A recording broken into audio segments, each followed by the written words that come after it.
I've been quite taken with the Simone Biles saga this past week.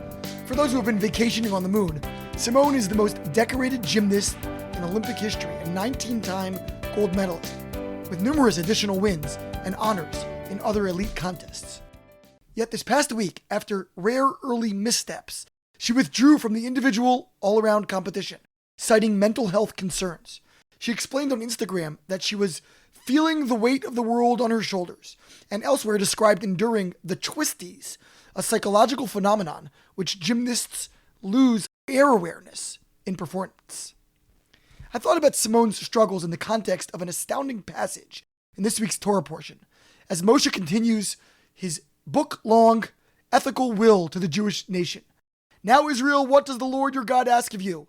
Only to revere the Lord your God, to walk in his path, to love him, and to serve God with all your heart and soul. So, that's all?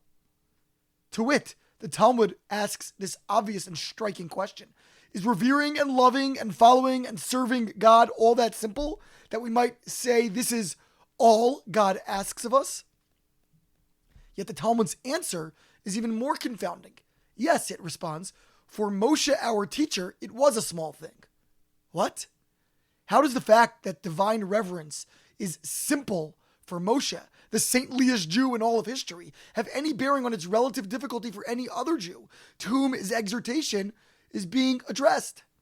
Rabbi Yitzchak of Volozhin explains that precisely because Moshe himself was so great and so humble, he perceived the best in others and therefore assumed that they shared this sense of ease at relating to and revering the divine. I would add that this perception was not a function of naivete, but of his deep-seated belief in the potential of every person, a potential that truly exists and can be unearthed through a lifetime of effort, if only we would have confidence in the ultimate result. Plainly, Moshe knew that each of us harbors the unique, individual ability to realize our own specific potential. That said, understanding this potential also goes hand in hand with understanding our limitations. No matter how much I polish my game, I will never play in the NBA. And so, to nurture such a dream is to indulge in fantasy.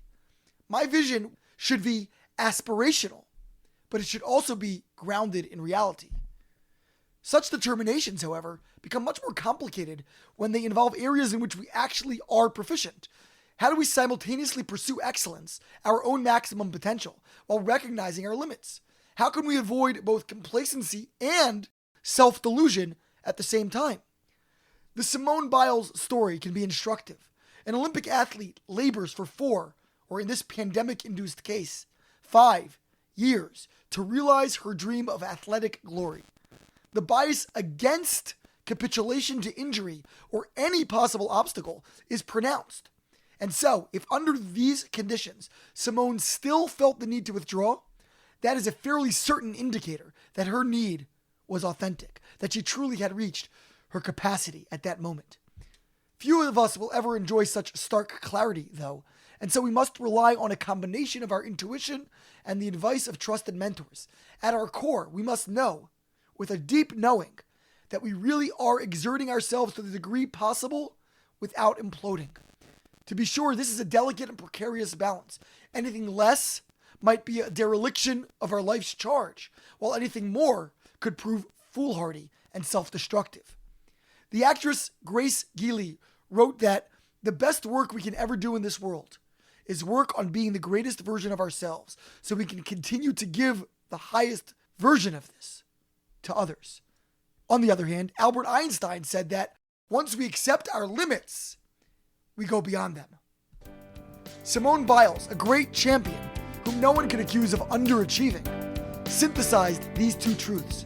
Thousands of years before, though, Moshe already urged us to identify our absolute aptitude and to pursue it with tenaciousness and passion, all right recognizing who we are, constraints and capacity alike. Shabbat Shalom.